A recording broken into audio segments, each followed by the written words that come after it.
sportsradiodetroit.com.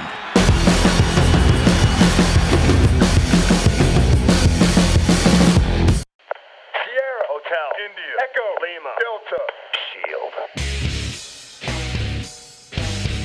Hello, everybody, and welcome to the Wrestling Fans here on Sports Radio Detroit. I'm Marty. With me, as always, Adam and Ben, the best tag team partners a guy could ask for. Ben, what's going on, brother? Oh, nothing. Just enjoying life in another title raid. I am on a roll. It is glorious. It is glorious. I love it. I love it. Cue the Bobby Roode audio drop. Adam, aside from watching our Pirates scuffle, how's things going on your end, brother? Not too bad, Marty. I mean, I appreciate you saying as always because I've tended to Brock Lesnar this podcast the last few months, so I'll take it where I can get it. It's all right. It's all right. You know, life pops up, and this is for entertainment. You know, it's all good. No problem, guys. As Ben alluded to, he retained his title from the in the prediction game, and this one was actually pretty close. It was, you know, and they've been lately, which I'm really surprised because usually I kind of tank these prediction games. But I figure we'll jump right into that. The Backlash, which was actually an all right event. I watched it over the course of about a week. I watched a match here and there, and it was enjoyable. And it wasn't great, but it wasn't terrible. They started off with Dillinger and Aiden English as the kickoff match. We all predicted Dillinger to win, and he did. Corbin versus Sami Zayn next. We all figured Corbin would get the win because, you know, they never do anything with Sami Zayn. Sure enough, he got the win. Adam, what were your thoughts on Zayn picking up a fairly significant win? I was pretty shocked because I've said it before. They really need to do something with Corbin. And, I mean, Sami Zayn's the lovable loser. So that really hurt me in the prediction game because I thought Corbin was a lock. Yeah, I did too. Ben, what were you thinking when you saw Corbin got the – or not Corbin, I'm sorry, when you saw Zayn got the win? Because I was kind of surprised. Well, I mean, I was surprised by it, and then watching SmackDown, you know, right after, where Corbin just basically just hauls off on Sami Zayn after he gets that quick schoolboy roll-up pin. At the time, I was shocked, but now I like the rivalry that they're kind of building with these two. Yes. Because they're total opposites, and they're young up-and-comers still. I mean, and they never really fought in NXT at all. So, you know, that at the time I was totally baffled by it, but now, like, going into Money in the Bank in a couple of weeks, I don't think either one of these guys are going to, you know, grab the briefcase. No. It's they're going to, like, sabotage each other, and I think we're going to get still a pretty good, you know, rivalry out of it in the next in like SummerSlam or something. So, at the time, though, like I said, I was shocked. I was definitely shocked by it. Yeah, and like you said, they're having a really good rivalry. I like the program they're working. I mean, Corbin has been absolutely mauling Zayn. Like on SmackDown, like they played it off like Zayn was going to be hurt real bad because all the, you know, forearms that Zayn took on the barricade to his head. It was fun. It was fun. It was old school booking the way they're doing this, and I really enjoy it. This next match kind of, it was okay. It was two big dudes, whatever. It was Luke Harper versus Eric Rowan. I went lone wolf and picked Rowan. Harper got the win. I want to ask you guys your thoughts on this because they've kind of changed up Luke Harper a little bit again, I should say. He's now kind of doing what Eric Rowan was doing. Like ever since this pay-per-view match, he's kind of disappeared a little. He's been doing house shows and stuff. But apparently his gimmick now is he's like really smart and well-educated and this and that. They tried doing this with Rowan once. It failed. Why? I can't figure it out. Why would they go back to this gimmick? Adam, what do you think? Why do you think they're making Harper all of a sudden pick up the old Eric Rowan gimmick of being really smart? Honestly, I'm not real sure. I mean, I guess you could make the argument, if you want to take the positive spin on it, that they see a lot of potential in Harper and they want to try and do something with him. If on the other flip side of that coin, that's all good and well, because I really like Luke Harper. I think he's kind of an underrated guy on this roster, but why try and do a gimmick that you've done? You did it with Rowan. You did it with Damian Sandow when he was with the company. You've tried this before, and you've never really gotten much traction with it. Why not try and give him something, even if it's not maybe the newest thing ever, just do something a little bit different with him. I'm not really a big fan of of that gimmick for Luke Harper right now. Me neither. Me neither. Ben, what do you think? I mean, are you feeling this character change, or do you think it's just kind of like, why go back to that well again? Well, the thing is, you can be smart about it. Doing it with the way they did with Sandow, that was never going to work. And they need to change Harper's look. Like, they need to totally change his look to break him away from the backwoods, hick-looking type guy. Because he's not a part of the Wyatts anymore. Same thing with Braun Strowman. They need to, actually give him a different look.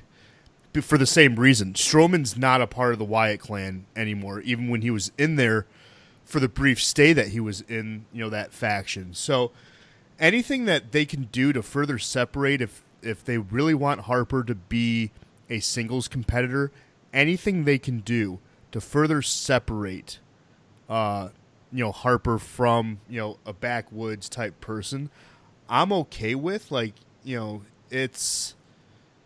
It just has to be done right.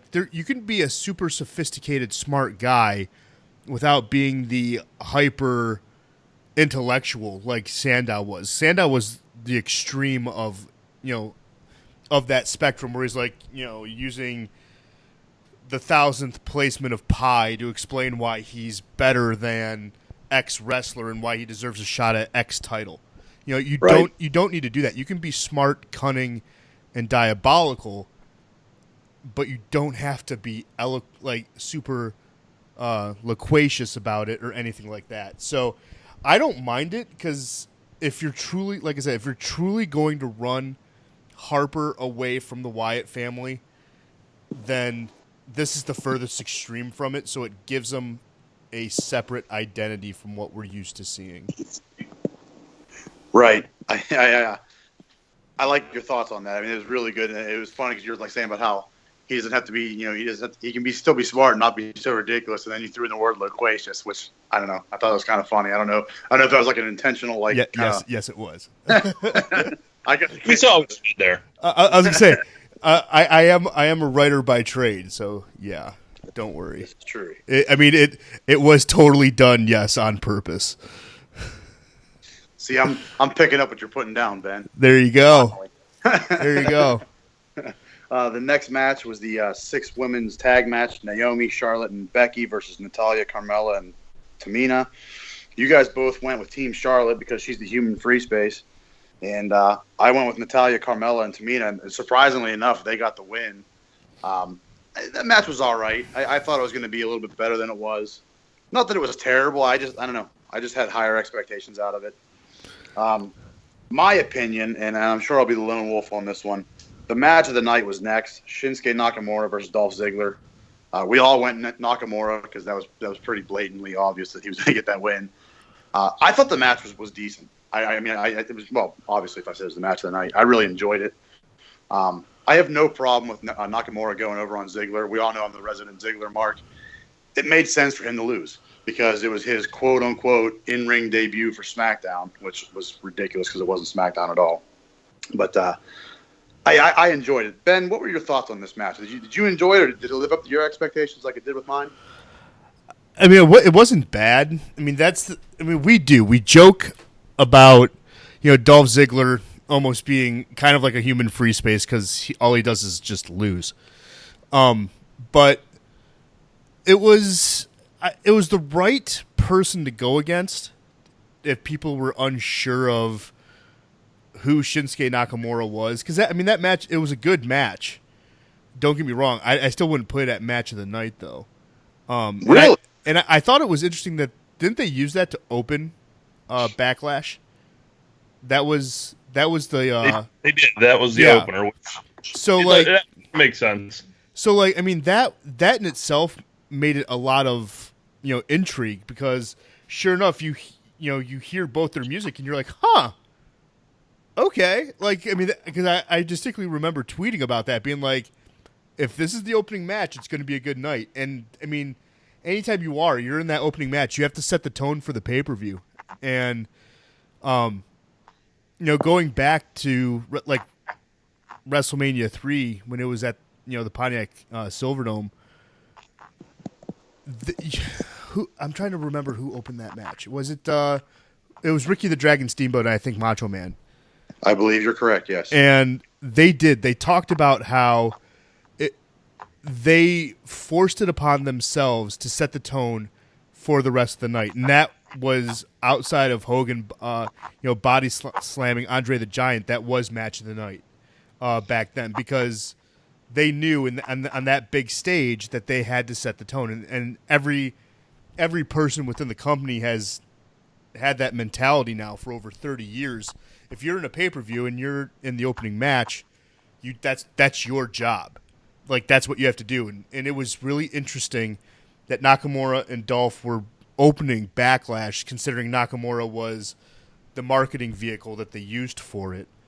And, I mean, like I said, it didn't disappoint. It was a very solid, good match. I have higher expectations when it comes to, pay-per-view, and I have lower expectations when it's a normal Raw or SmackDown. But I mean, it was a very good match. It was. I just still wouldn't put it at match of the night, because I still save that for AJ Styles and Owens. Well, that's fair. That's more than fair. Adam, what were your thoughts on this one? Did it meet your expectations, or were you kind of wanting a little more? Or what are your thoughts? Well, unfortunately, I haven't been able to really watch Backlash yet, because the time I have been able to get, I've spent watching NXT TakeOver, which generally is the better option. We're going to do that one of these weeks. What I heard about the match, it was pretty good. And, from what I've heard and what I read, I'd probably go with Ben that, from what it seemed, that Styles and Owens was probably match of the night. But, I mean, Ziggler versus Nakamura is going to be pretty hard to disappoint. We know what both those guys bring in the ring, even with the story that, leading up to it may or may not have been good, or, however you felt about it. The in-ring product's just going to be outstanding with those two. Yeah, I agree. I mean, I just hope they're not done. I hope it wasn't like a 1 month program and now they're done. I want to see them continue, and I think they will in the Money in the Bank match. I think the two of them are they're gonna pair off quite a bit in that match, I believe. Next match I wanted to discuss, the tag titles on the line as the Usos defended against Breezango. Adam, you went lone wolf and picked Breezango. I'm curious to hear your thoughts on that one. Well, I mean, it had just been, they were kind of like, I don't want to say building Breezango, but it seems like the crowd's reacting to them. And with acts like that, or the lifespan of it's probably going to be pretty short, because it's not like they're doing anything, truly spectacular, but they're getting a rise out of the crowd. I kind of figured they might give them, like a 1 month, maybe 2 month run, and kind of give them their little moment, that they took the gimmick and they're kind of getting over and they're making connections with the crowd. But I kind of felt like if they didn't do it then, it wasn't going to happen, and it didn't happen. Right. I don't know, Ben. I know you dig the Fashion Files. I think I'm coming around to it, definitely. Yeah, I know you've come around. I can't stand them, but I like Breezango as a tag team. I think they're both really good. I'm kind of over the whole gimmick, the selfie stick and the dancing and stuff. And I understand, that's who they are. I get it. But I just think it's time for Tyler Breeze to be on his own. I want to see what he can do, to see if they'll actually do anything with him, because I think he'd be a good mid-card guy. I think he'd be. I just think he's better than what they're doing with him. I don't know. Maybe his attitude's keeping him in trouble. I don't know what's going on there. Well, I was gonna say, how can you hate on Backlash, or after Backlash SmackDown on that Tuesday? They do the Fashion Files. And then they hand in their badges and guns, and Shane's like, no, guys, it's okay. And even at the very end, Fandango, reaches for the donut, kind of looks at Shane, and Shane's they have a little standoff, and then he slowly, pulls the donut away and walks away. It's becoming now that they're able to make fun of themselves, because Tyler Breeze in Backlash didn't start the match as Tyler Breeze. He was in that janitor outfit because he's undercover, and it's funny. It cracks me up, and I'm okay with it as long as they keep these guys near the top of the tag title picture, because they're so zany, it works. Because, the fact that they wanted to hand in their badges, that's what won me over. I was like, okay, You guys win. I am all in now. This is hysterical. And then, like, the redemption, because this past week on Backlash, you had Fandango doing, like, a film noir type of thing, like him trying to find himself, and he sees that their office has been broken into. It's hysterical how they're now using their defeat as kind of like a launching point. I think they'll actually use this to catapult Breezango into a title shot. But now with New Day coming back, because they, this past Tuesday, New Day basically said we want the titles. I'm afraid that Breezango is now going to be backseated to that. And if that's truly the case, if they are going to be back seated, and rightfully so, to New Day, because after their little mini vacation after WrestleMania, they deserve to be in the title picture. And if that's truly the case, then yes, I want to see what we saw with Golden Truth. I want to see the tag team broken up, and I want to see Tyler Breeze, because when he was the guy in NXT when everyone else was leaving, and he was that little stopgap bridge type person, he was exceptional. Like, you have to go back and watch it, because he really was, like, even still doing the same pretty boy gimmick with the selfie stick and everything like that, he was exceptional. And if we can get that on a main roster, that would be awesome. It really would, because then you can use, like, the selfie stick as like a weapon if you want to turn him heel, like a narcissistic heel or anything like that. I mean, you have options. So yeah, if New Day is here to stay, which obviously they will be, and the Usos and them are going to be sparring off, then I am all for Breezango breaking up. But if that's not the case, I'm totally okay with the Fashion Files continuing. Yeah, it seems to be like a lot of people are digging the Fashion Files. I don't hate them. I'm just kind of like, ugh. Well, I just don't care. Like I said, I'm tired of the gimmicks that those guys have. I want to see something different. But I mean, technically this is different, but I don't know. I just think it's time for a character change here eventually. But I can be in the minority. I'm okay with that. Hey, they can be hyper intellectuals. That works. Right. The U.S. title is on the line as Kevin Owens defended against AJ Styles. I went lone wolf and picked Styles. Owens retained, which I'm okay with, because I really don't want to see AJ Styles with a middle card title. I want to see him always around that world title. That's where I prefer to see him. Ben, you said this was match of the night, so why don't you give us your thoughts on this one? Why you enjoyed it so much? Because of the spots that they did and the moveset that both these guys bring to the table. This is what you envision when not only you did the roster shakeup, but when AJ Styles was brought in 2 years ago, Kevin Owens brought in now 3 years ago. These are newer faces that have the ability to carry the brand. And with the whole rumors of John Cena, coming back early because SmackDown was floundering or is floundering, that's why this matchup was important. And these guys did not disappoint. I mean, they did everything you expected them to. They always take it to a high level. They did the typical Kevin Owens spot where he does the corkscrew suplex off the rope. And both those guys are athletic enough where it looks fantastic. You can build drama up to it. It was perfect. It in every way. Like, it wasn't just a debut match for somebody. It was a perfect representation of where SmackDown can go and the strength that they actually have on the roster once they let it go. And once they let it to run and reach its full gait in a dead sprint.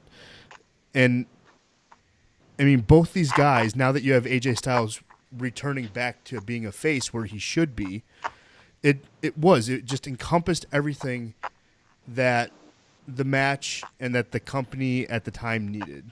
So that's why I still have it at, match of the night. And I mean, it really is like a 1A, 1B scenario with Ziggler and Nakamura.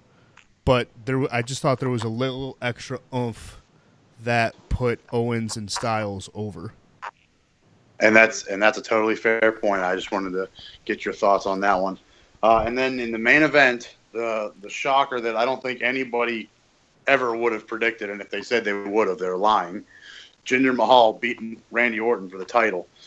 Two things kind of struck me with this one. One, it was shows that WWE was ready to turn the corner a little bit. They have a Middle Eastern champion, which Ben, you and I were talking about. Technically India's Asia, whatever, but it's fun to play on the stereotypes. It's also kind of dangerous in a way because we all know the stories from back in the day when people would get a little crazy with the hysteria, with the gimmick, and all that. But it also kind of brought to mind this for me, and I don't know if you guys agree. To me, it kind of shows me that WWE does not view Randy Orton as the guy. He had like a 1-month title reign after he lost, after he won it back from Bray Wyatt. He's kind of like a guy he's going to put a little shine on the title because of his name, but they don't really believe he can be the guy. Do you guys think I'm way off base here? I'll start with Adam. I mean, I wouldn't necessarily say way off base. I don't necessarily agree with you. I think it's more. It generally seems to me that Orton is kind of maybe almost entering like the John Cena phase where everybody knows who he is, what he brings to the table. He seems a little less interested in being there quite as full-time as he normally is. Like I read he's not doing very many house shows. You saw something the other day. He's with his family. He RKO'd his kid into the pool, which was pretty amusing. I just wonder if, he's kind of maybe winding down a little bit and wanting some different things in his life. So it's not like WWE doesn't necessarily want him or believe in him or think he can do what he's always done. I think it might just be more what Orton wants more than anything else. That's fair. Ben, what do you think? You think I'm way off in this one? No, I fully agree with what Adam said. I think Orton is close to retiring, or taking not retiring, but taking a part-time stance. He's been in the company now for what, like almost 18 years, something like that. So, and the thing is now he doesn't just have his daughter. He has more. He has more kids, and I don't think that video that Adam referenced came out on accident. Randy Orton's a guy, and anytime you get like a behind-the-scenes look at Randy Orton, he truly is a guy who misses his family because of when he screwed up and was almost kicked out of the WWE. And when he was kicked out of the Army and everything like that, because his wife still stood by him. And I think whenever he talks about that, he realizes that there's a huge life debt that he still needs to fulfill between him and his family. And I think he's reaching that point now where he has more than just one kid, and they're still young. I mean, I think they're all under the ages of like 8 years old, where he wants to spend more time with them. So you use Randy Orton in a sense to, as you said, Marty, to add some shine back to the belt, but then doing a massive swerve and getting a guy like Jinder Mahal the title. No one saw that coming. He's a very good champion. He's someone that is out of the norm. He's different, which is something that, Marty, you even said that we've all craved, and you're not wrong. We've all craved something different. Jinder Mahal is as different as the WWE has gone with the title since they gave it to Kane in like 98, like for that 24-hour stint. Yeah. So, yeah. It's something that's why I agree with what Adam said. I think both parties understand too that, Randy is getting a little bit older. I mean, you can see it in his beard. I mean, he's starting to go gray like all the way through it now. And he's just kind of like, I'm okay with it. Like, and that's the thing. Like, he's okay with it. He came out for SmackDown and did a 5-minute promo on how he's going to fight Jinder Mahal and get the belt back. And then that's it. He hasn't even done like a backstage fight. He hasn't done anything in ring since, Backlash, even though that's only been 2 weeks ago.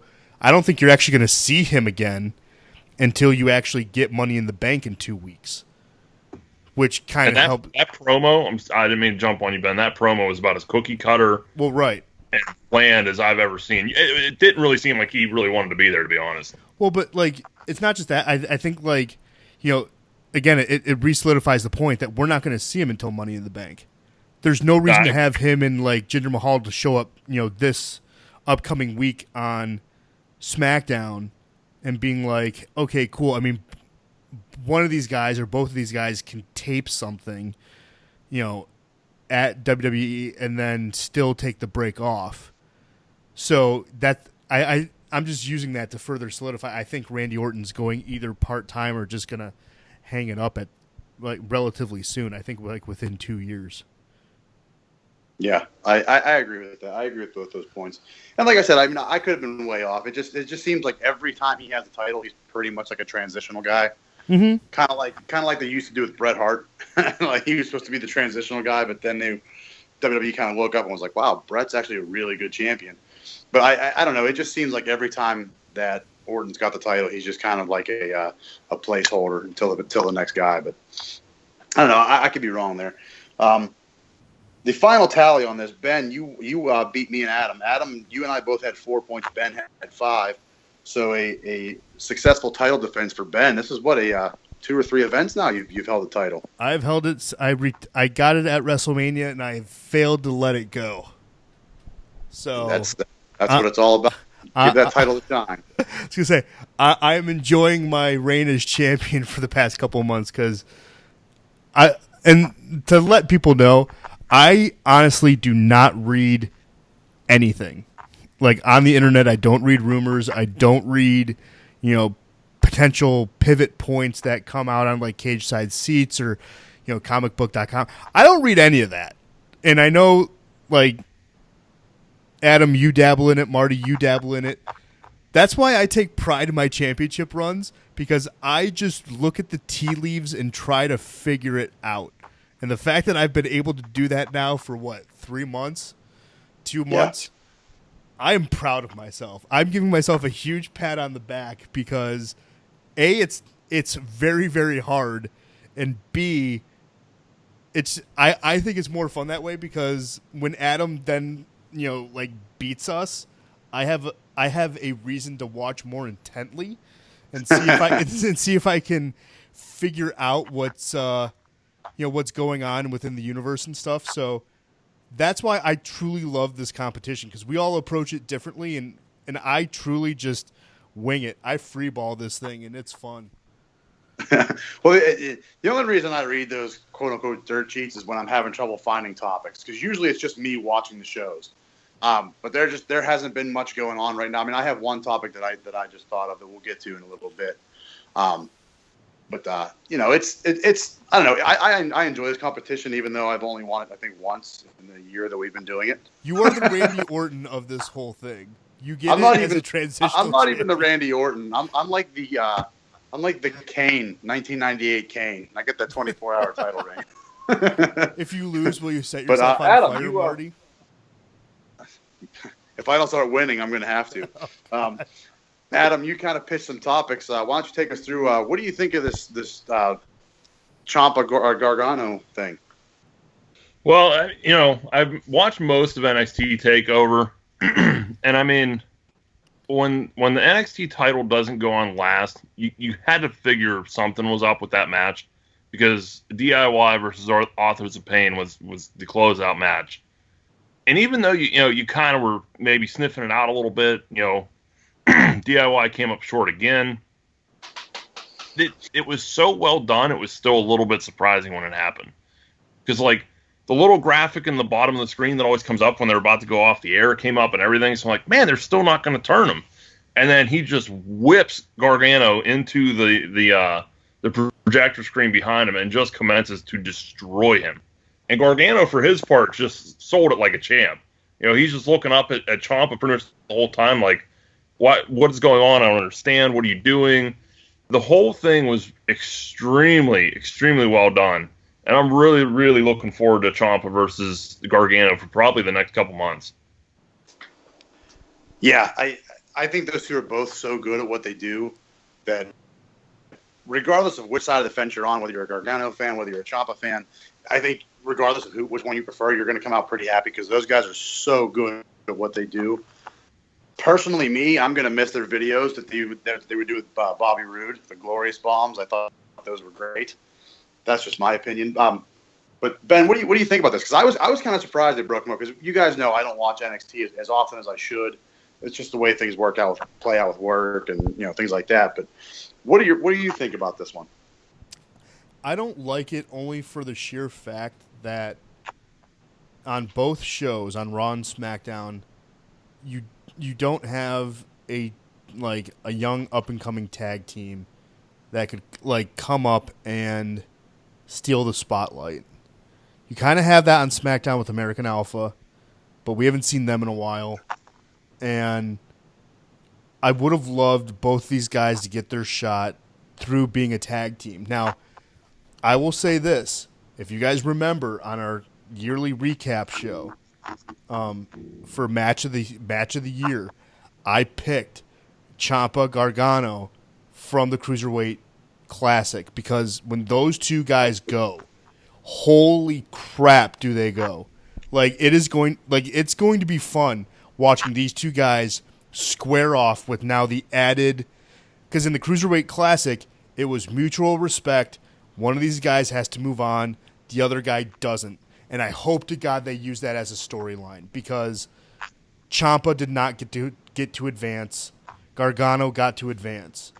And now with Ciampa, leading this charge of separating the two, I hope to God someone has the foresight to use that in a promo, because if we get a level of a match any closer to what we got in the Cruiserweight Championship, holy crap. Just holy crap. You have no idea what's coming on the horizon, because that match is going to be incredible. And as of right now, currently as it stands, Tyler Dunn and what's his face when they Pete Dunne, Tyler Bate. Yeah, thank you. I mixed up the two. Those guys right now have my match of the year locked up for what they did, fighting for that UK championship. And Gargano and Ciampa can easily eclipse that if they truly, truly want to and go next level with this thing. If you thought Owens and Zayn was cool, you have literally no idea what's on the horizon, and it's going to be epic, beyond epic proportions. It is going to be amazing. See, Ben, I think that they will touch on the Cruiserweight Classic and everything else. They better. They have to. I think the impetus of this is going to be, Gargano's always been kind of the star of the team, but he's always the one that ends up getting, taking the pin, and he's the one holding Ciampa back, and he was the reason he didn't win the Cruiserweight Classic. I really do believe they're going to touch on all of that. They have to. The other little detail inside the match that was just fantastic, when you put in conjunction with the heel turn, was there was a point where Gargano actually shoved Ciampa out of the way and took just a vile ladder shot right to the face. And I think they're going to talk about that too, because they've laid out so many details over the past year that you can go back to. Mm-hmm. I'd really if it was a main roster feud, I wouldn't expect anything. With it being the NXT, I really, really expect all those little details are going to come back. And I hope to God it does. And this is the thing. With the guys that work on NXT, that it probably will. I just hope to God that they do it. Because the people that honestly work on NXT put people who work on the main roster to shame every single time.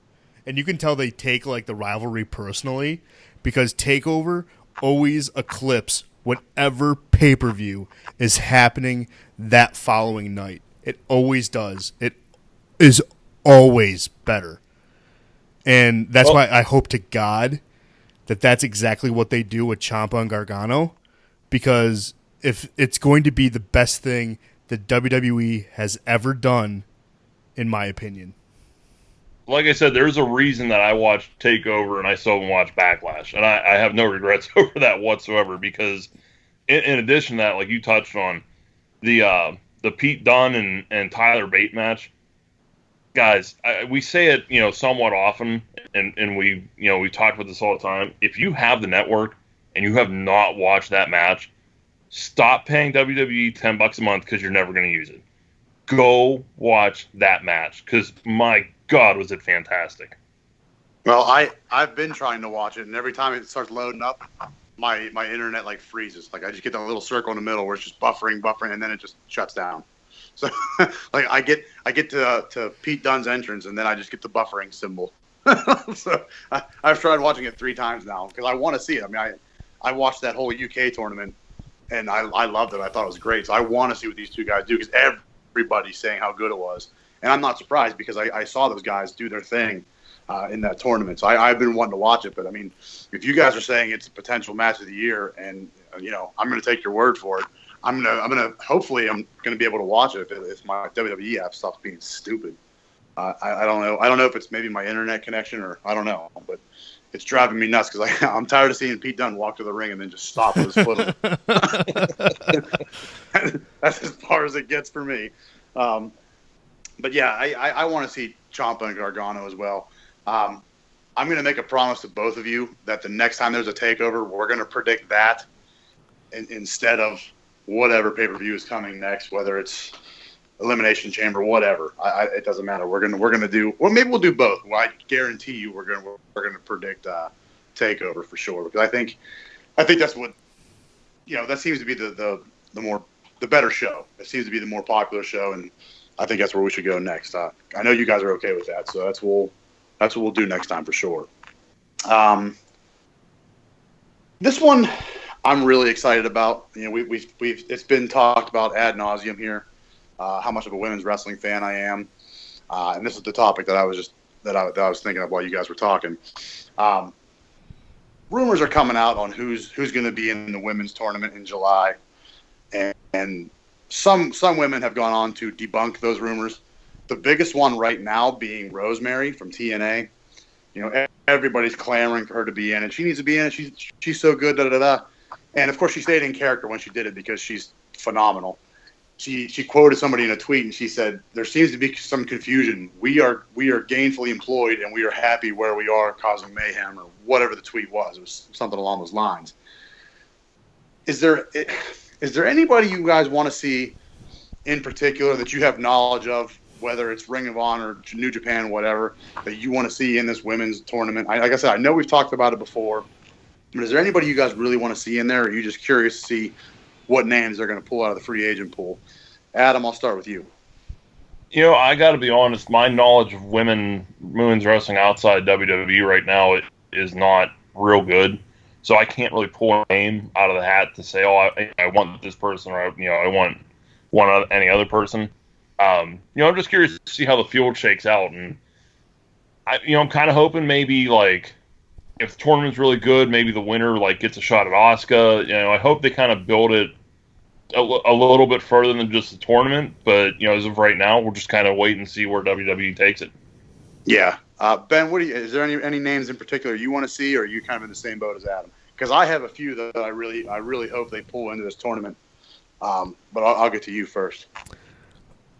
Well, the thing is, I'm like Adam. I don't know who all is out there, but I'm always willing to be pleasantly surprised.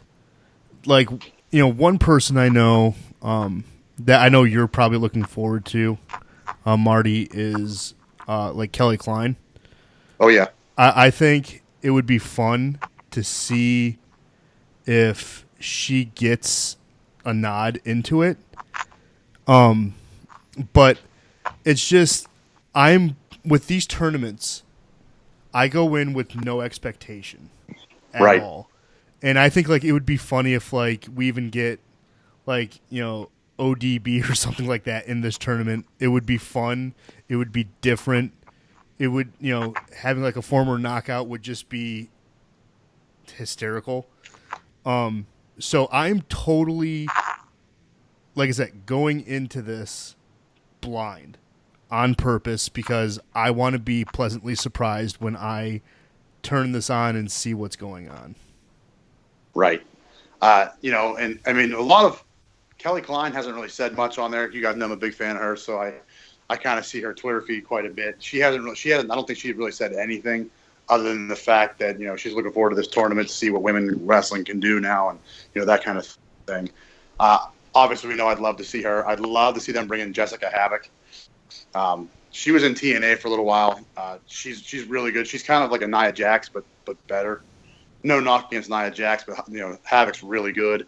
I'd love to see them bring in Hanaya the She-Wolf. She's like a Native American wrestler. She's in Ring of Honor quite a bit. And there's other indie women wrestling too that they're using in TNA. There's a girl I cannot remember her name. I've seen her a couple times, but she's got such a weird name. It's just kind of like I can't remember it. But she's part of the Reno Scum faction. It's something like Elizabeth Van Rotten or something like that. Like her gimmick is she's like a punk rocker kind of thing. She's really good. I'm just for whatever reason her name's just slipped in my mind right now. There's a lot of really quality talent. And Ben, you mentioned ODB. She's actually back in TNA right now, kind of in the title picture. And I say kind of because she's just there, but she's kind of jobbing out a little bit. But I think it would be great to see her in there, or even I doubt to see Madison Rayne because her and Josh Matthews kind of help run the ship down there in TNA. So that would be interesting, but I don't see that happening. Maybe Velvet Sky might be in there. Bully Ray's wife, girlfriend, whatever she is. There's a lot of talent that they can pull from for sure, and I'm curious to see what they're going to do. WWE being how they are, they're going to have at least one or two throwbacks. Maybe a Victoria, maybe a Trish Stratus. I mean, I doubt it, but they'll have some former women's champion in there for like a throwback. So it'll be interesting to see. Let me see here. This next one I'm kind of intrigued about. Big Cass lately has been kind of on his own. Enzo's been getting beat up backstage, and nobody knows who's doing it. And Big Cass has been a little more, for lack of a better term, he's been a little more violent lately. I don't know if you've seen him backstage. He's been kind of an a-hole, so to speak, because he's seeing his buddy get beat up, and he's just getting frustrated because he can't figure out who's doing it. I'm wondering if you guys think along the same lines as me. You guys think they're pushing him as a solo star soon? And if so, do you think he's going to be a heel? Because I think the story's going to shake out where it's going to be him that's actually been taking out Enzo Amore. Adam, what do you think? Oh, it's 100% he's been taking out Enzo. I mean, talk about somebody that they can do the storyline of you've been holding the team back. That doesn't fit anybody better than Enzo Amore right now. And I think that we all kind of fully assume that they want Big Cass to be like a solo star. So this is like almost. I'd be shocked if it's anything but Big Cass has been the one doing the damage. They've been kind of hinting that it's the revival. Yeah, they've been kind of hinting at that, but I think that would be too obvious of a thing because they even said they're like, we're top guys, we don't care about Enzo Amore. But I mean that could all be a swerve too. But I don't know. I think it's going to be. Personally, I think it's going to be Big Cass. Ben, what do you think? Do you think they're going to end up having to be the revival, or do you think it's going to be Big Cass? Do you think he's going solo? I think Big Cass is going to go solo. I didn't think that it could be Big Cass, but after hearing what you guys said and how he responded to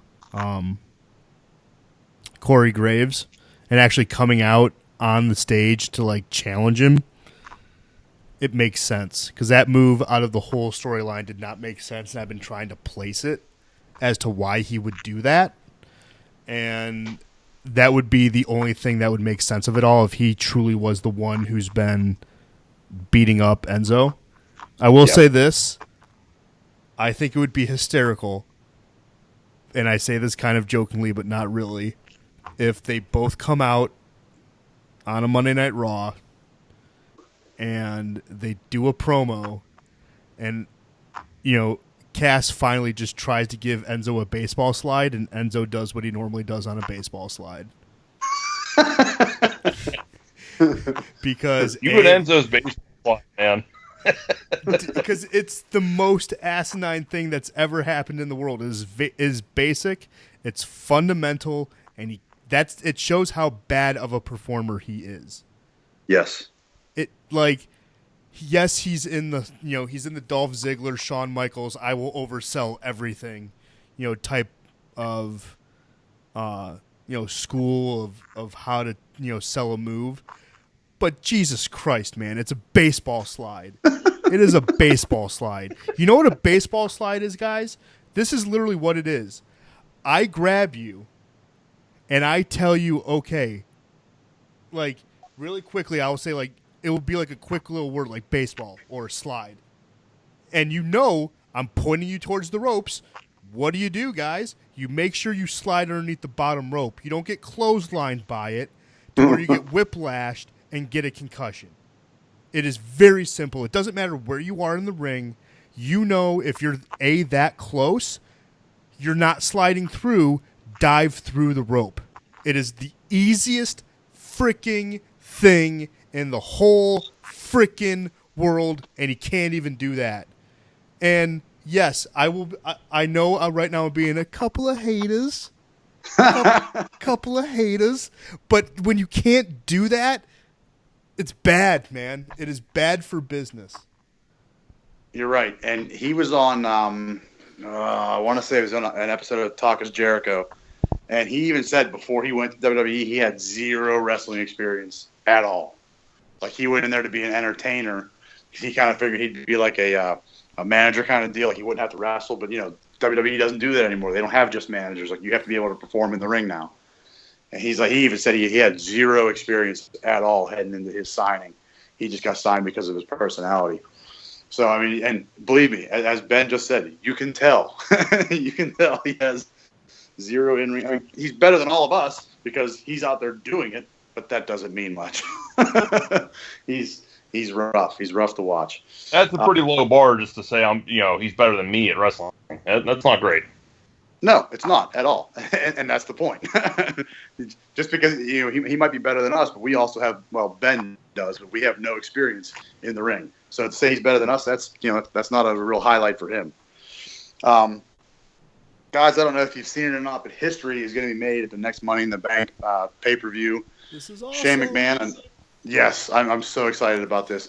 Shane McMahon announced on SmackDown that there's going to be an all-women's Money in the Bank title match, or Money in the Bank match for the SmackDown Women's title.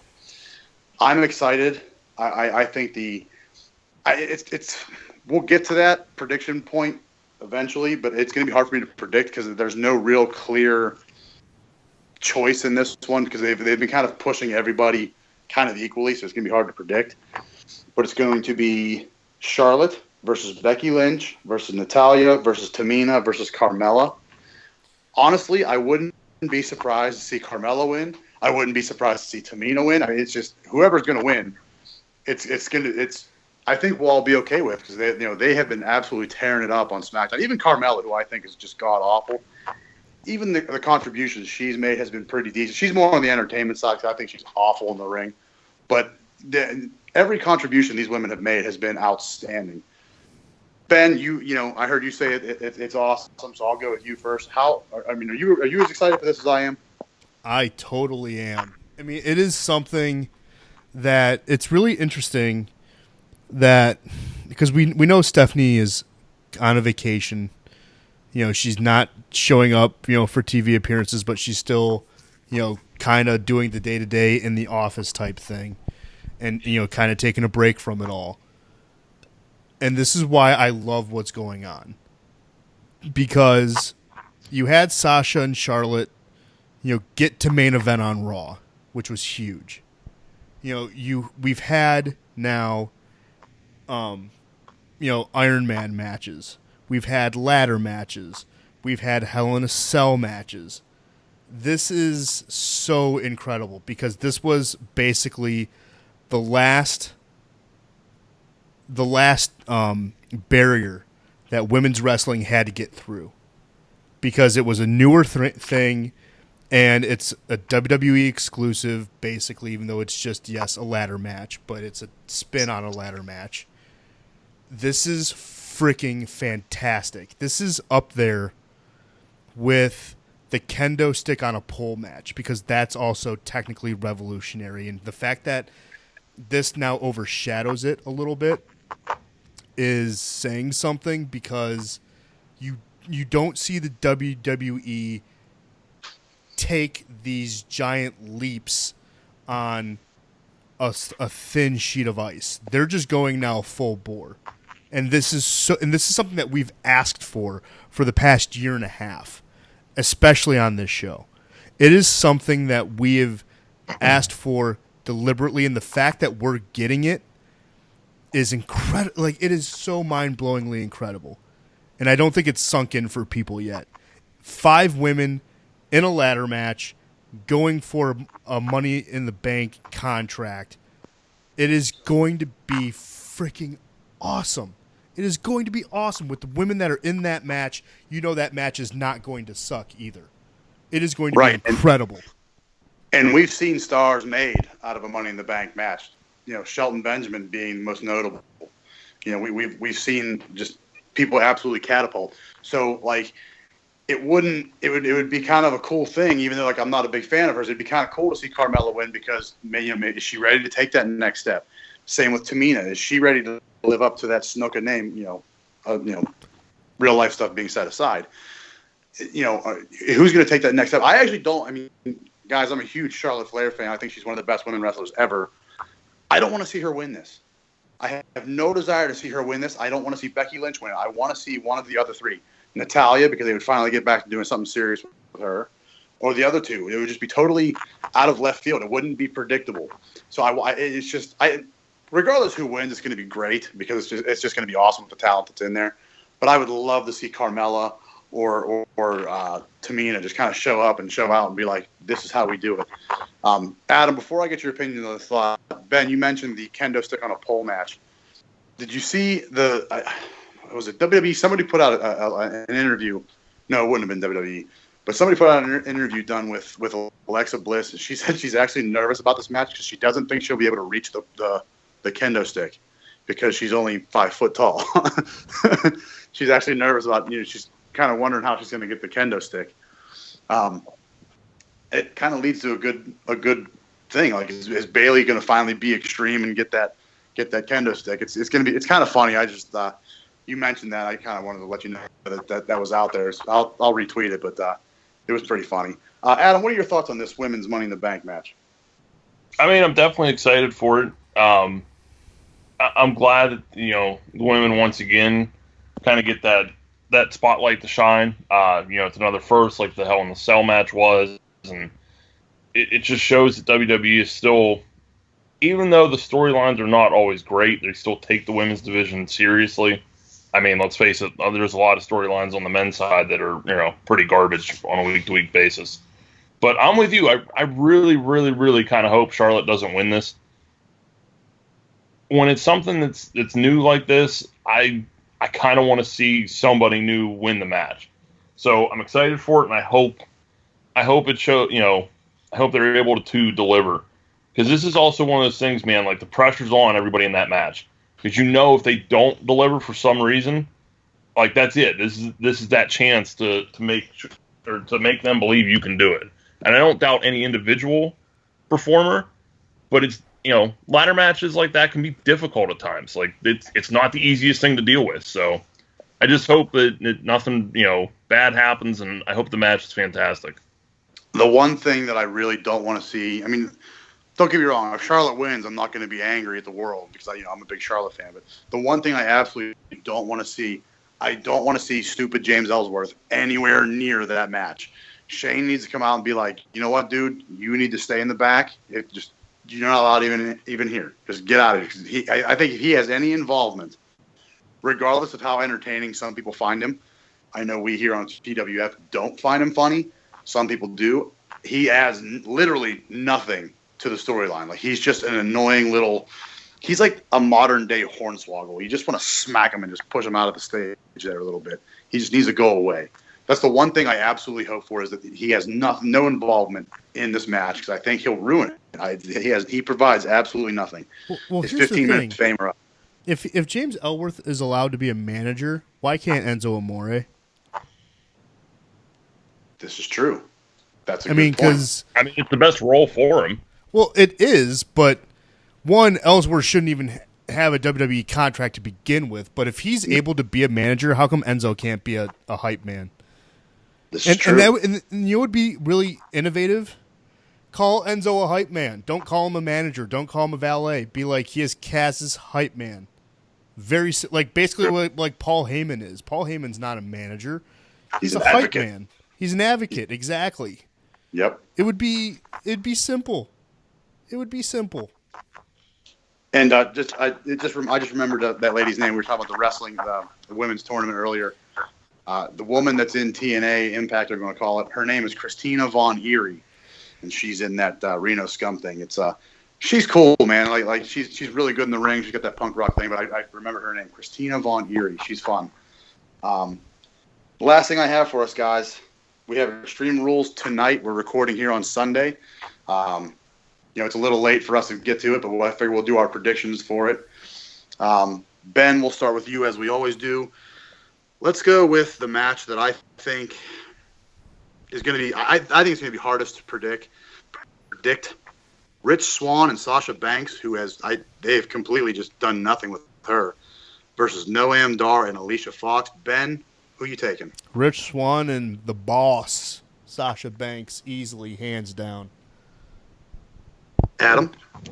Yeah, I'm going to go with Ben on that. I'd be shocked with any other result. It's a mismatch on paper.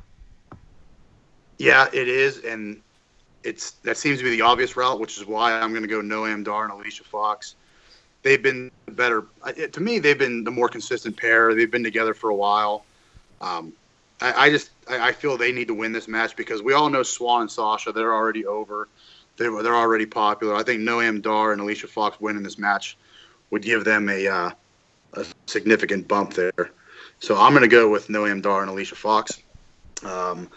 Cruiserweight title on the line. Neville defending against Austin Aries. Ben, who you got? Third time's the charm. Austin Aries finally gets over. Adam? Once again, I'm going to go with Ben. I don't think they can keep Neville as Cruiserweight champion indefinitely, and I just really think it's time to move that belt. And I think Aries brings a little bit more star power to it than Neville. I'm going to go Aries. Yeah, he brings a little more panache to it. I'm going to go Austin Aries as well, but for a completely different reason. I'm going to go Austin Aries because I think the recently turned heel T.J. Perkins is going to turn on Neville. And he's going to cost that title because I think the storyline will be that he can't beat Neville. He thinks he can beat Aries. So that's my opinion on it. The Raw tag titles on the line as the old-ass Hardy Boys are defending against Cesaro and Sheamus, who I don't know if you guys have noticed. Cesaro and Sheamus have actually been really, really good lately, and they've got like a whole new look to them. I love their jackets and their kilts and stuff they're wearing. I love the way they're kind of looking now. Ben, are you going with the nostalgia act, or are you going with Cesaro and Sheamus?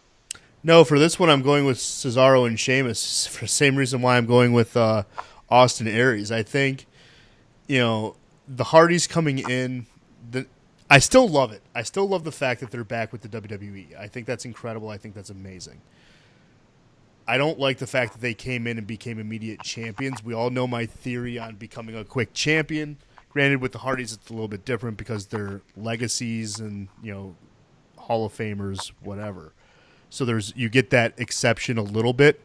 But for this, I think if you want the rivalry to continue, you need to have Cesaro and Sheamus win. So for that reason alone, since there isn't really another tag team because Golden Truth was broken up, I'm saying Cesaro and Sheamus. I just gave them a new tag team name. I like it. But I give them the nod. Adam? I promise at some point I will pick somebody else than Ben, but this is not going to be that time. And the reasoning's dead on. There's just no real other tag team that you can put in that spot if Cesaro and Sheamus lose. So you got to keep the feud going. You're going to have to give them the belts at this spot. Yeah, the three of us are going to pick the same team. I was considering going Hardy Boys here because not DIY. Good Lord, the Revival's due to come back like in the next few weeks, and I could see them kind of being that team to dethrone the Hardy Boys, like putting them in their sights. But I'm going to go Cesaro and Sheamus just because I think it's time those guys got the titles. They have come so far from when they first got together. Like I remember the vitriol that the three of us were spitting about the three of them getting together, or the two of them getting together when they were put together. And they actually are they're a quality tag team now. And I'm glad they're doing it because they wouldn't be doing anything in the singles division, at least in my opinion. So I'm going to go Cesaro and Sheamus as well. We touched on it earlier. This is going to be hard to predict for me anyways. The Raw Women's title is a kendo stick on a pole match. Alexa Bliss defending against Bayley. Ben, who you got? This one is tough. I want to say Bayley, just because she's been getting the crap kicked out of her, and she will have to come over that seminal moment of using a kendo stick to win the match. I really like Alexa Bliss. I think this whole rivalry has shown the full range of Alexa Bliss, which is really funny because she's nothing like the personality that she is as a heel, which is hysterical. Yeah, she had said on Talking to Jericho recently she found it really hard to be a heel. Like, she found it really hard to be mean because it's just not who she is. Well, the funny thing is, though, the WWE has only used her as being mean. Even when she was in NXT, like, she's been, like, the heel the entire time. So it's, I mean, that like, but the whole, like, this is your life thing that she did, you know, with Bayley and stuff, you know, she's doing an exceptional job, and I love the work that she does. But I think Bayley wins tonight. I think, you know, Bayley does go over that seminal moment and uses the kendo stick and wins. Oh, that's fair. Adam? Well, I said I was going to pick somebody different, so I'm going to go Alexa Bliss on this one.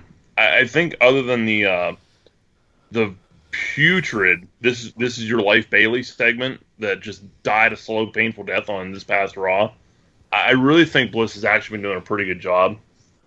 And look, Bayley doesn't need a title to be what she is. She really doesn't. Right. I think Bliss probably, I don't think she needs it, but I don't think it's hurting her either. So I think they're going to leave it on Bliss right now. I think it's easier for her to use the kendo stick than it is for Bayley. And I think that'll kind of keep the rivalry going a little bit. I agree. And this is how I think I think Alexa Bliss is going to win it as well. But I think what will happen is Bayley will be the one to grab the kendo stick. She'll bring it down. And somehow Alexa Bliss will, I don't know, she'll wrench it out of her hands or she'll do something to get the kendo stick and she'll be the one to use it. So I think Alexa Bliss is going to win it as well. And to be honest with you, I mean, I know I'm a huge Bayley fan. I love her. I think she's fun. I prefer Alexa Bliss. I just think, and I know this is her role, but I think Bayley is way too cookie cutter baby face, and that's how she's supposed to be. I get it, but to me, she's almost boring. Like I'm kind of over the childhood dream gimmick, and gee gosh, I'm so happy to be here, and I'm living my dream, and it's over. Like it's been beaten to death now with like 3 different women already. Let it go. So I'm gonna go with Alexa Bliss. You know, and I know I'm lone wolf here. This is the match I'm looking forward to the most. Dean Ambrose defending the Intercontinental title against The Miz. The caveat being if Ambrose gets himself disqualified. Now, and this is kind of stupid because it's Extreme Rules, but if Ambrose gets himself disqualified, he loses the Intercontinental title. I hate that stipulation, but I'm looking forward to the match. Ben, who you taking, Ambrose, or are you looking at The Miz getting the Intercontinental title for the 833rd time? 833rd time, sign me up. Because without the IC title and, you know, with everything going on, The Miz has nothing going for him. Right. So he needs something. Like, he needs something. And I think Ambrose is better suited as a main eventer.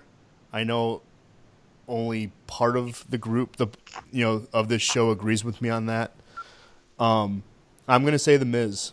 I'm going to say The Miz gets a unclean victory over Ambrose and gets the belt. You mean he's going to win in Miz fashion? Because he never gets a clean. Exactly. And here to expound on that point is Adam. So I will openly admit that since I really don't care for either of these guys, I've not seen 1 second of their feud. I'm just going to go with some straight strategy, and I'm just going to pick the same person as Ben so I don't lose a point here. I'm going to go with The Miz. You son of a gun, you. I mean, hey, I'm just going to be straight out honest. I couldn't care less who wins the match. I have no feelings, so I'm going to save my opposite picks for other matches. The storyline's actually been pretty interesting. What's his name? The Drifter. Elias Sampson, he had his debut match like 2 weeks ago, and Miz attacked Sampson, giving him a disqualification win over Dean Ambrose. Like it's their rivalry has been pretty good. I mean, it hasn't been Ziggler Miz good, but it's been pretty good. Basically Miz's whole thing is, Ambrose is an embarrassment to the Intercontinental title. He's an embarrassment to WWE, and it's I'm the staple, I'm the front runner, I'm the guy that you should be rallying behind. That's basically been the whole thing. And Ambrose is kind of like, hey, dude, whatever, you've got a pumpkin for a wife, who cares? Like, it's kind of that kind of thing. I want to go Miz, because we all know I'm a big fan of his, but I also love Ambrose. But just to shake things up a little bit here, I'm going to go Ambrose for no real strategy reason at all, because I don't know where they're going to go with this. I don't see Ambrose going to the main event picture because it's so cloudy right now with like 7 guys circling that title. I don't really see him advancing anywhere. He'll probably stay at the IC title level, so I'm going to go with Dean Ambrose on this one. He's going to retain. And the main event match, the Universal title, #1 contenders match. Maybe you guys can tell me. I haven't seen a stipulation yet, but that doesn't mean anything. I might have just missed it. It's Roman Reigns versus Seth Rollins versus Finn Balor versus Bray Wyatt versus Samoa Joe. Winner goes on to take on Brock Lesnar for the title. Ben, who are you taking in this one? Only because I can see the marketing of this. It is going to be the Beast versus the Demon at SummerSlam. Done. Finn Balor. I like it. Finn Balor and Brock Lesnar. You have big versus small, the Beast versus the Demon. Who wins? And for SummerSlam, I think that's incredible. I think that's an excellent matchup. And Finn Balor has a shot to get his belt back. Now, that being said, I know you weren't a fan of Balor getting the title. If he does get the title back from Balor or from Lesnar, are you going to still be like, oh, damn Finn Balor, or are you going to be on board this time? No, I'm going to be on board because the reason why and to be extremely clear, the reason why I wasn't on board the first time was because he won it on his debut on Raw. Right. And I'm sorry, I don't consider anything Finn Balor did in Europe, in Ireland, England, in Japan, as Prince Devitt. I don't buy into that that's enough to where you get to be a WWE champion right off the bat. I don't buy that at all. I think that's stupid. I think that's lazy. And people tried to use AJ Styles as a counter to that argument. And AJ Styles has done a lot more than Finn Balor has in his career. So I was okay with AJ Styles being thrust into a championship position, and even when he was brought in, he didn't win the belt right away. So if AJ Styles had to work for it, how come Finn Balor didn't have to work for it? So the fact that now he's had to work to get back into where he is, I'm okay with it. He served his penance. I was curious to see what your thoughts on that one were. Adam, I was going to say, also to be fair, I am a Balor fan. I know that whole tirade, people are like, oh, you hate Finn Balor. I love the war paint. I love the entrance. I love Finn Balor. I just thought it was way the hell too soon. Right. No, we understood that. I was just curious to see, what your thoughts are going to be. Adam, where are you going on this one? This match is extremely difficult to figure out where they're going to go, because this is a spot where I'll use cage side seats. There's been a lot of rumors that the Braun Strowman injury is not as serious as WWE has made it out to be. That the injury itself is real, but the timeline, the 4 to 6 month timeline is not. And he'll be back quicker than that. And they're only saying it to make Braun Strowman look like that much more of a beast when he comes back, at 3 months early from his injury or whatever, whatever the case is. So there's a lot of rumors that it's still going to be Lesnar versus Strowman at SummerSlam, which, if that's the case or whenever they do it, sign me up. That match is going to be a hell of a lot of fun to watch. But if that's the case, you need somebody who is going to be in a short feud with Lesnar, that you got to clear space for Strowman for SummerSlam. So Well, I think at some point they're going to do Lesnar versus Balor, and I think you clearly saw that when they had Heyman come out and interact with Balor. Yep. I think they were kind of testing the audience, see, okay, how's this going to be received? If it truly is going to be a short feud, I don't think you don't burn Balor versus Lesnar in a one-off and then just have Lesnar move on. So I'm going to go on a limb, and this could end up just costing me the whole thing. I'm going to say Samoa Joe, because that's a guy that could be in a short feud that if Lesnar tosses a dude as big as Joe around, it's impressive. So let's say, Lesnar fights Joe and just beats the holy hell out of him like he does most opponents. At least visually, that's an impressive feat, and that kind of sets the stage for Lesnar Strowman at SummerSlam. So I'm going to go Samoa Joe. We have all picked a different horse in this race because I'm going to go with Roman Reigns in this one. Boo! I'm sorry, reflex. Hear me out. This is why. I don't think they're done with the Reigns Lesnar feud. I don't think they want to move on from that at all. It didn't leave a bad taste in anybody's mouth the last time they were feuding. I think they're going to go back to it, and then if that is the case where they have Strowman versus Lesnar, Strowman can come out and say, "All right, Reigns, down the line, me and you, winner goes on to face Lesnar. Let's do this." And I think that's how Strowman will get it. So I'm going to go Roman Reigns, not because I want to see him win it. I would personally prefer to see Bray Wyatt win it. It's just not going to happen. He's kind of in the Sami Zayn vote. I kind of gave up on them doing anything with him. Yes, I understand he's a former champion, but he held it for a cup of coffee. So I can't get on board with them doing anything with him until they actually do. I just don't see it happening. Seth Rollins, I don't know, maybe. Balor, I like the idea because, he could kind of get decimated a little bit by Lesnar, and then when SummerSlam rolls around, he can bust out the war paint for that.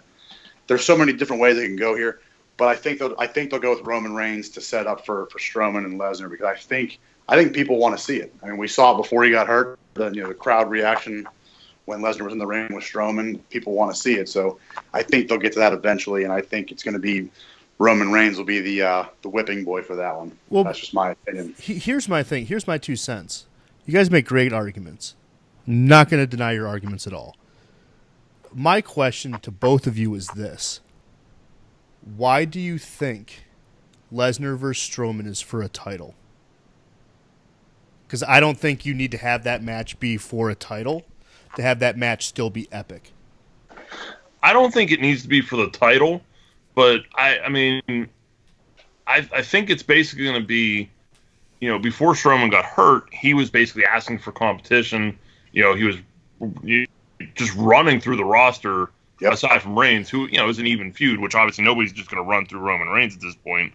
So I see it to a point where, if he comes back and just starts wrecking everything and pretty much demands a title shot, I would see that kind of an angle for it. If it's not for a title, I'm not going to be upset because I think that, Ben, I think you're absolutely right.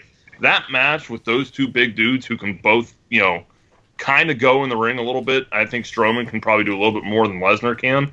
That match is going to be fun as hell. Oh, yeah. No, I mean, it's going to be, when those two guys go again at each other, it's going to be great. I just don't think a title is going to be in the balance when they do. Because Lesnar's part-time.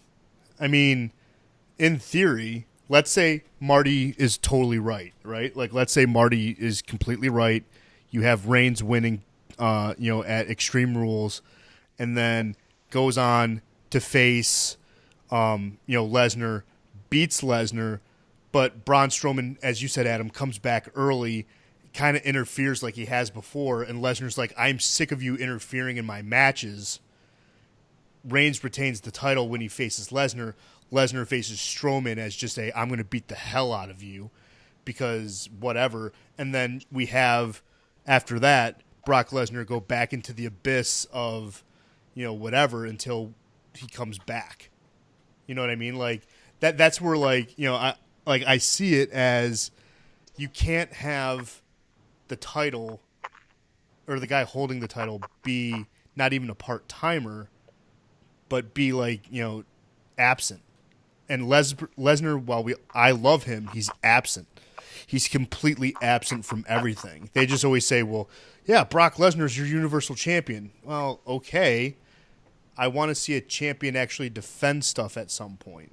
So, like, having everything play into it, I just don't think when Strowman and Lesnar square off, it's for a title. See, I understand your points, but to me, like, the flip side of that is it makes it almost easier to basically pull whoever you want to have a title shot. Since the champ's not around, and since it's a lot harder to really pick a fight with him for any reason, like, okay, they have the fatal 5-way to determine number one contender, but realistically, they can pretty much just throw whoever they want in there for any reason. So, I mean, if it's not, like I said, if it's not for a title, that's cool too. I just wouldn't be surprised because at SummerSlam, you have to have the title defended. You just have to. Yeah, with it being one of the big four, I agree. That's fair. But the reason I think it'll be for the title is strictly on this point. Lesnar has the title. He's not going to be there unless he's defending it. And like I said, the fans wanted to see it before Strowman got hurt. So I think they'll go back to it. I mean, don't fix what ain't broke. I mean, you saw the people in the arena that night were totally into it. We all have social media. I saw how many people were into it out of the people that I follow. I think it levels up perfectly where Strowman, not that I mean, I don't have a problem with him being champion because I feel like he's quote unquote done enough. I feel his work with Roman Reigns. People can say what they want to. I don't really care. Roman Reigns is one of the guys there, if not the guy, who's kind of like the measuring stick now. He's kind of a guy he's kind of like the New Age Undertaker, if you will. He's the guy that they played everybody against to see how the crowd's going to react. You've seen it with Strowman. Strowman kind of dominated that feud. Maybe not in the win-loss column. I don't remember how that all went, but I remember the work that went into it. And I kind of see him going for the title. That's the only reason I think that the Reigns wins is just to drop that stipulation match against Strowman, and that'll be that. That's fair. No, I was just curious because, don't get to truly talk to you guys with things like this happening, and unless it's in a offshoot conversation. So I was just curious. Like I said, I mean, we're all picking different people. We all have different avenues, and that's why a match like this at Extreme Rules is fun because you have those avenues to go off of. So.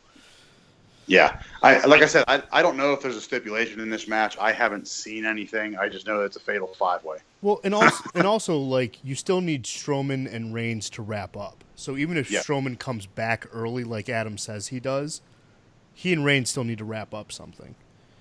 So, Absolutely. like I said, like even if Roman Reigns does win tonight and Strowman comes back early, to Marty, as you said, to dethrone him from his number one contender, that's cool. It's just it needs to wrap up at some point. That's why I don't see like Reigns winning tonight, and that's why I see like the Beast versus the Demon at SummerSlam or something like that. So yeah, that's totally fair.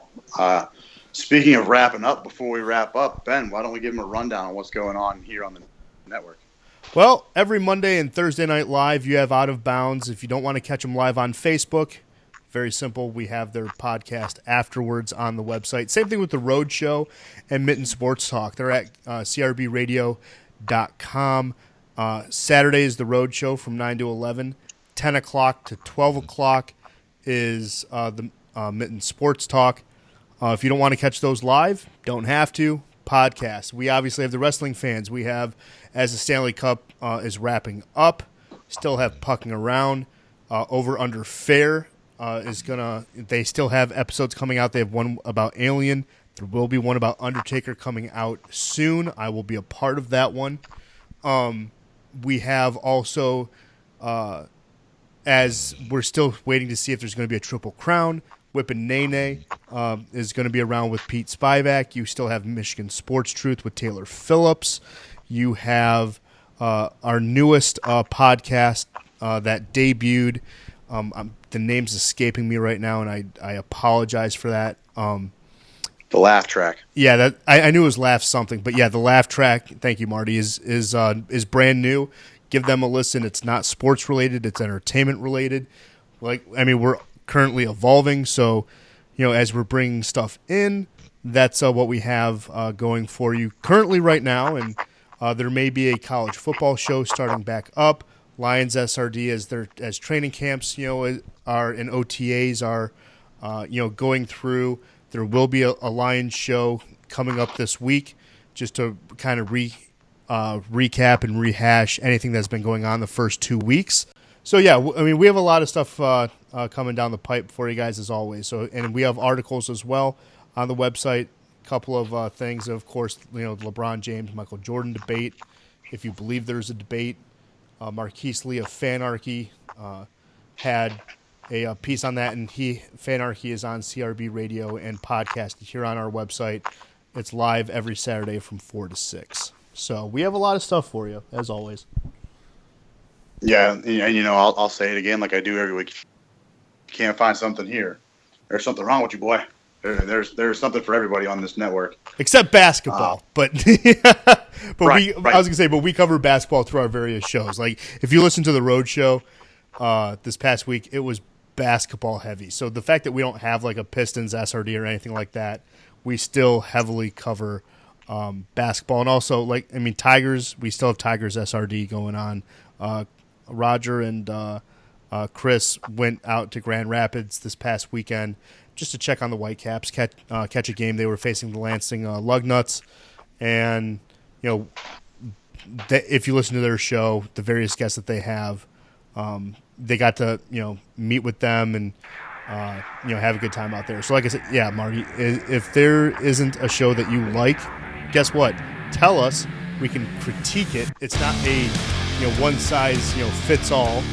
We are more than willing to adapt content. If you like us, rate us on iTunes so other people can find out why you like us and can find the podcast. That's very simple. And also like the Facebook page. Rate us on Facebook if you want. It's very, very simple. It's a simple, easy click or two. And again, it helps other people find us if you do like the content that we have. So. Absolutely. And one final plug. Abe in Southfield came back to the network. He's got a new show with his partner on the Detroit Police Force. It's called Detroit's Finest Sports Show. They literally cover everything. They're good at what they do. They're entertaining to listen to. So on behalf of TWF, Abe, welcome back. Abe brought me into the fold a year and a half ago, however long I've been here now.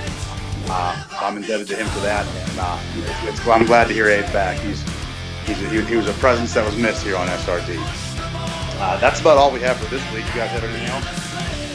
No, I just wanted to second what you just said about Abe, because between you and Abe, that's kind of the reason that I'm here as well. So good to hear him back, man. Yeah, his show was really good. I listened to the debut episode. It was kind of funny because their like theme song is the Cops theme song, so it was kind of tongue in cheek and kind of funny. But yeah, it's a great show, and I look forward to more from those guys. But that's it for us here on the Wrestling Fans. Ben, I'm sure we'll find some kind of musical gem to play us out as we go. For Marty and Ben, or for Adam and Ben, rather. That's all for us here. We'll catch you guys outside the ring.